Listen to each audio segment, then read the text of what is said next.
This is not the story of a wicked witch. In fact, quite the opposite. These are the tales of three remarkable women who make significant contributions to their communities. The three Bessies, as I shall call them. During the height of witch hunts in early modern Europe and colonial America, many were accused of forming pacts with the devil to explain their supernatural abilities and to justify brutal persecutions.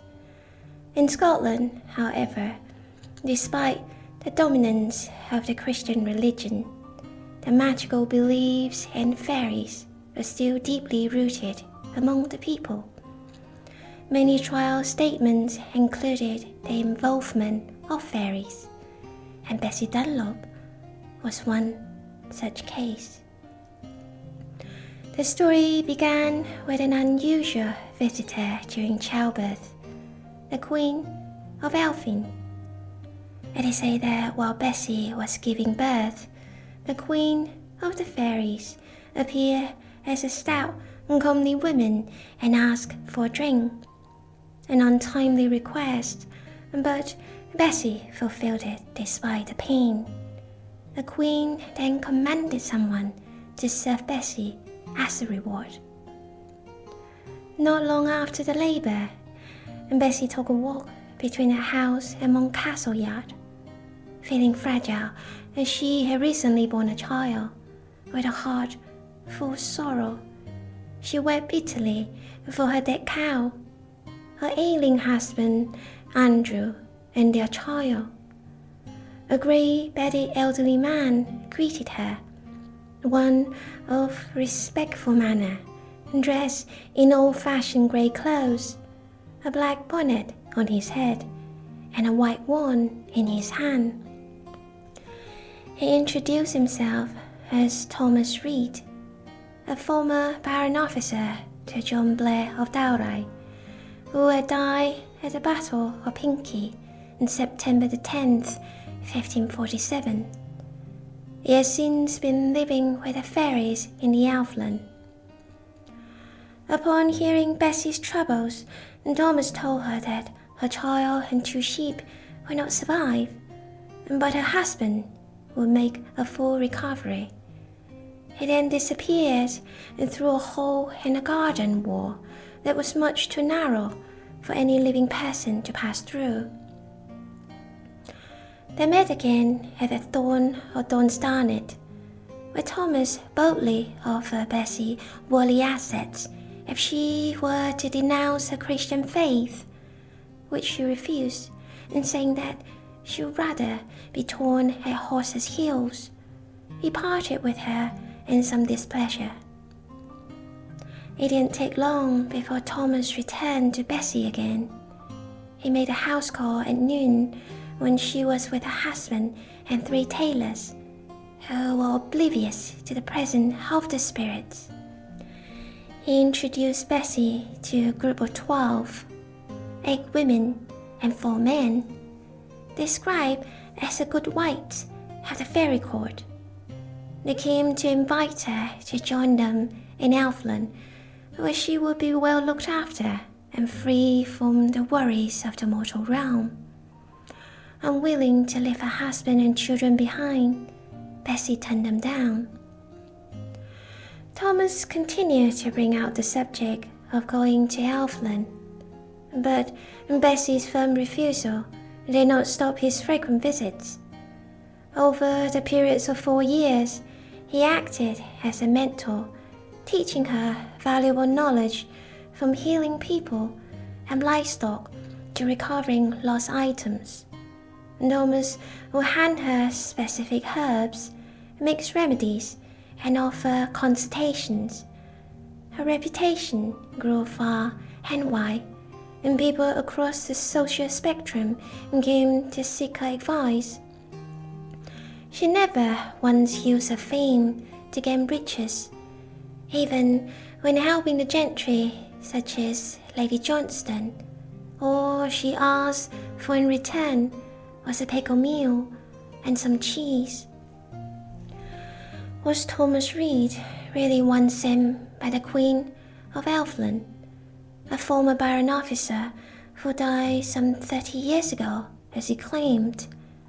And Bessie seemed certain of it, saying that Thomas sent her on errands to his son, relatives, and neighbors. She also saw him on a few occasions outside their regular meetings, where Thomas walked among mortal men. And Bessie also witnessed the procession of the elfin riders, among them the lair of Orchinskith, who had been deceased for 9 years at the time of the sighting. Today, Bessie Dunlop would have been called a healer, midwife, or a psychic medium.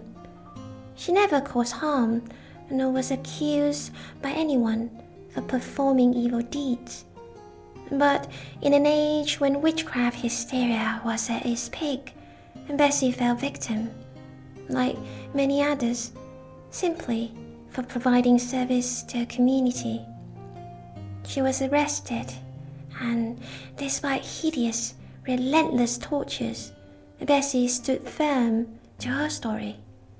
Her long confession never mentioned pacts with the devil or any other acts that stray her from the Christian faith. Sadly and tragically, Bessie was found guilty of sorcery, witchcraft, and incantation, among other charges, at the High Court on November 8th, 1576. The Witch of Dalry, as they call her, was sentenced to be burned at the stake on Edinburgh's Castle Hill. Many cultures link weather to supernatural beings, be it deities or elemental spirits. We hear stories of Ulysses receiving the winds in a leather bag from Aeolus, the god of the winds, the Norsemen carrying gold to appease the goddess Ron, who ruled the domain of the sea, and a whirlwind in summer being called a Sigwyr, a fairy wind, attributing strong winds to the movement of the Sidhe or fairies. Similarly, witches who were believed to manipulate the elements were often blamed for terrible weather. Who can forget the witches accused of plotting to kill King James VI and his wife, Anne of Denmark, by conjuring dangerous storms during their voyage across the North Sea? This 1590 event sparked years of brutal witch trials in Scottish and English history. Seafarers would purchase wind from witches and sorcerers, the wind enclosed in the art of 3 knots. It was believed that untying the first knot would bring a light breeze in a calm sea. The second released a steady gust, and untying the third knot would bring a violent gale, probably used when trying to escape from pirates or enemies. This brings us to the second Bessie in the story, Bessie Miller. Now, Bessie Miller lived on Brinkesbury in Stromness, Orkney. She was said to be a weather witch who made her living by selling winds to sailors. Bessie was well known in the area. Hardly a mariner sailed out to sea from Stromness without visiting and paying his offering to her. For that, she charged a fixed rate of 6pence. You can say she was a savvy entrepreneur who generated renewable energy before it became a thing. Bessie was so famous that even Sir Walter Scott paid her a visit in 1814. It is said that Bessie was nearly 100 years of age at the time of their meeting. She told Scott the story of another Stromness resident, the captain of a notorious gang of pirates, John Gow. Sir Walter Scott later published the novel the Pirate in 1822, loosely based on the life of John Gow as Captain Cleveland. He also featured Bessie as a witchy character, Nonna of the Fitful Head, in the same novel. Throughout history, stories of prophetesses abound. From Mother Shipton, whose many predictions included the dissolution of the church in the reign of Henry VIII and the Plague of London in 1665, to Veleda, a priestess and prophetess of the northwestern Germanic tribe of Bructeri, who prophesied the victory of her tribe over the Romans, and many more. Edda's Völuspá, the prophecy of the seeress, is arguably the most important document of Norse tradition, recording an exchange between Odin and the Volva. The poem tells us that Odin offers the Volva his necklace and ring as payment for the prophecy. She then informed the Old Father from the creation to Ragnarok and the end of the world, when gods will battle with the giants. Volva, the seeress in Old Norse, is sometimes called spellkona. The art of spell magic determines the patterns of fate woven by the three gnomes. They are called the spadewife in the Scots language. This takes us to the last Bessie in our story, Bessie Skerbiste. Bessie was the Orcadian spadewife residing in Wales. The spadewives in Orkney were highly respected in their community, and they were skilled in medicine, dreams, and known for the gift of second sight. They assisted their community in healing, childbirth, and protection charms and advice. Bessie was called a dreamer of dreams, known and held in high regard by all in her community. Eliza Lynn Linton wrote in her Witch Stories and mentioned the common proverb in the Orkney Islands: "If Bessie says it is well, all is well," showcasing the trust and respect she had among people.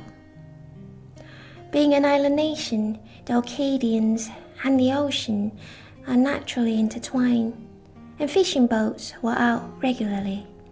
And Bessie would warn them of the fall or storms, and if they were late returning home, it was common for people to ask Bessie about the well-being of their loved ones off the shore. And Bessie always knew.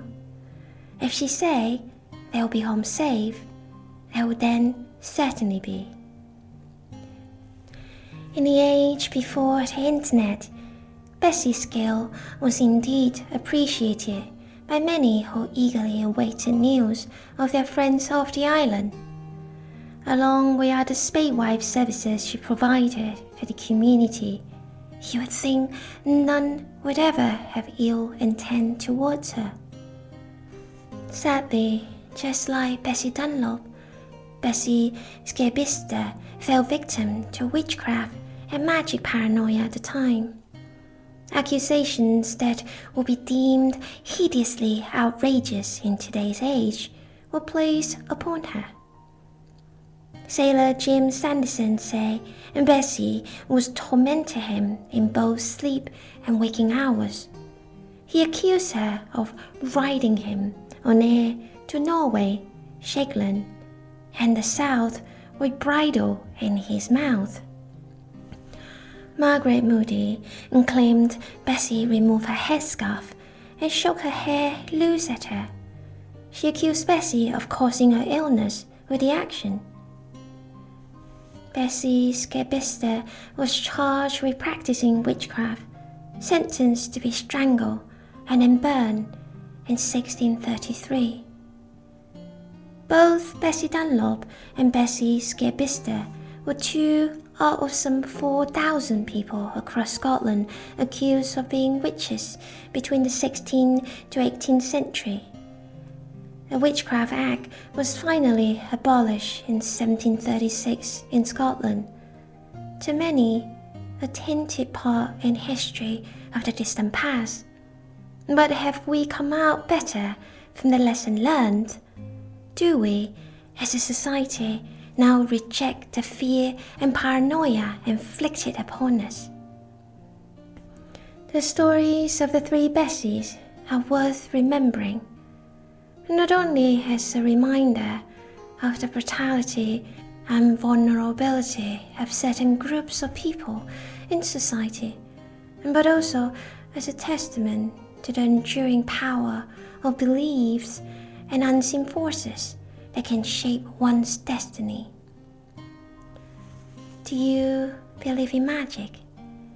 Next time, when you happen to hum the nursery rhyme, rain, rain, go away and come again another day, you might just successfully charm away the rain for a sunny day.